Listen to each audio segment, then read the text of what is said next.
Hello viewers, today, we will show you how to active E-Invoice Request using SQL accounting software. The SQL E-Invoice Request feature simplifies the collection of a buyer's TIN information, allowing them to submit it at their own sweet time, without rushing, whenever it's convenient for them. Let's begin. After completing a sales invoice, to generate an E-Invoice Request, first, select My Invoice and click E-Invoice Request. Next, select the desired invoice format. An information box will appear, click OK, and the invoice report will be previewed. You can choose to print the invoice directly or download it as a PDF and share it with the buyer. The invoice includes a QR code that the buyer can scan. Once scanned, the buyer can either fill in their personal or company details manually, or use the latest powerful feature, autofill using My Invoice Taxpayer QR code. This will automatically populate their information, saving time and reducing manual entry.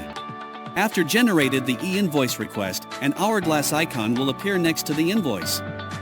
Clicking the icon will open the link that was shared with the buyer. If the hourglass icon is filled, it indicates that the buyer has successfully completed and submitted the required information for e-invoice processing. If you want to cancel an E-Invoice Request to prevent the buyer from submitting information for e-invoice, simply click on My Invoice and select Cancel E-Invoice Request.